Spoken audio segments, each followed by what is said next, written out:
মুক্তিযুদ্ধ পার হয়ে ঢাকা বিশ্ববিদ্যালয়ের পরিবারের অংশ হতে পেরেছো এবং তোমাদেরকে আমরা খোলা মনে আনন্দিত চিত্তে তোমাদেরকে আমরা গ্রহণ করছি। এটার জন্য তোমাদেরকে অভিনন্দন। 4 out of 4 সবাই পাবে না, এটা সম্ভব না। মননে চিন্তনে তোমরা যেন 4 out of 4 পাও, সেই চেষ্টাটা তোমরা প্রত্যেকে করবে। It gives you a level of independence. There are good, not so good and bad options, and you need to pick and choose. You see a huge change in the way you experience the world.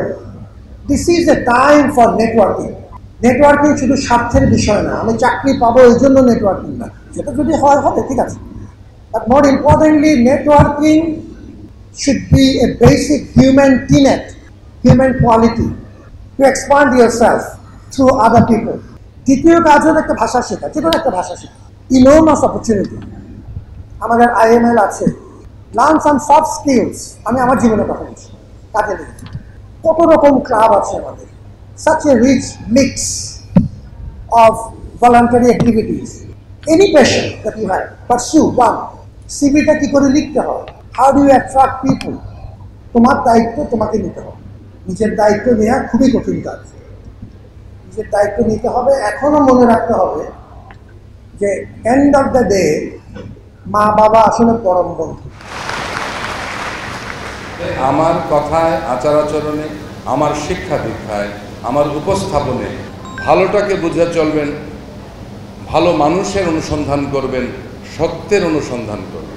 Dhaka বিশ্ববিদ্যালয়ের যে বিশালতা, সেটার মধ্যে যেন আমরা হারিয়ে না যাই, বরং সেটাকে আলিঙ্গন করে আমরা যদি আমাদের পোটেনশিয়াল যেটা আছে সেটার উপর ফোকাস করা এবং keep confidence on your potential to excel the area that you want to excel. আমরা এমন একটি বিশ্ববিদ্যালয়ে এসেছি যেখানে শিল্প, চিন্তা, মনন ও অভিজ্ঞতা হাত ধরাধরি করে চলে। এই নতুন যাত্রায় আমাকে অনেক কিছু শিখতে হবে, অনেক চ্যালেঞ্জ আসবে। এই বিশ্ববিদ্যালয় আমাকে যা দেবে তা শুধু নিজের জন্য নয়, সমাজ ও মানবতার কল্যাণে ব্যবহার করাটাই হবে আমার আসল দায়িত্ব। From the language movement of 1952 to the revolution of July 2024, from the fight for democracy to the struggles for justice, this university has always stood at the heart of Bangladesh's history, and now we are a proud part of that legacy too. As a student of law, I see myself as a servant of this nation, become the pride of my family, especially of my father, pride of this country and pride of the University of Dhaka. Dhaka বিশ্ববিদ্যালয় শুধু একটি শিক্ষা প্রতিষ্ঠান নয়, যোগ্য সুনাগরিক এবং সফল মানুষ তৈরির এক সুদক্ষ কারিগর। আমার সকল সহপাঠীর প্রতি আহ্বান থাকবে যেন বিশ্ববিদ্যালয় যাত্রার প্রতিটি সময়ে আমরা নিজেদেরকে ঐক্যবদ্ধ রাখতে পারি, নিজেদের কর্মের মাধ্যমে ঢাকা বিশ্ববিদ্যালয়ের সুনাম বজায় রাখতে পারি। ঢাকা বিশ্ববিদ্যালয়ের ছাত্রছাত্রীদেরকে লক্ষাধিক মানুষের মধ্য থেকে ছেঁকে তুলে নিয়ে আসা হয়েছে। যে সাবজেক্টেই পড়াশোনা করি না কেন, আমাদের উদ্দেশ্য যেন থাকে যে সমাজের সেবা করা। The most glorious part of this university is that it has created a country. গত জুলাইতেও ঢাকা বিশ্ববিদ্যালয় আমরা খুবই গর্বিত যে একটা বৈষম্যহীন বাংলাদেশ গড়ার জন্য নেতৃত্ব দিয়েছে। সেই বিশ্ববিদ্যালয়ে আমি সবাইকে স্বাগত জানাচ্ছি।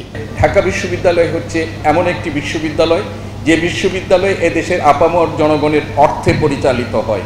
তোমরা যে সুযোগ সুবিধাগুলো এখানে পাবে, এই সুযোগ দেওয়ার জন্য ঢাকা বিশ্ববিদ্যালয় তার সীমিত সামর্থ্যের মধ্যে সর্বোচ্চ ব্যবস্থা করে রেখেছে। এখন এই ব্যবস্থাটি কিভাবে তোমরা গ্রহণ করবে সেই দায়িত্ব তোমাদের।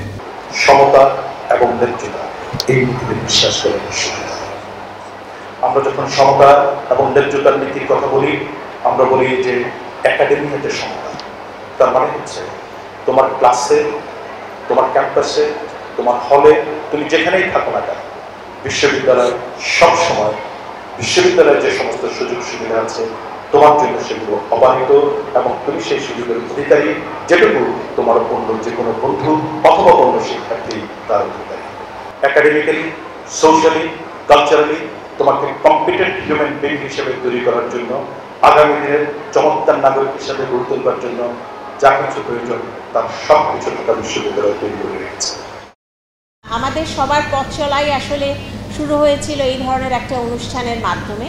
আমার শিক্ষকদের কথা যদি বলি, আমি আমার প্রথম ক্লাসে যখন যিনি শিক্ষক ছিলেন তার যে অনুপ্রেরণা এবং তার যে সহায়তা ছিল সেটি না থাকলে আজকে হয়তো আমি আজকে যতটুকুই করতে পারি না কেন সেটুকু আমি করতে পারতাম না।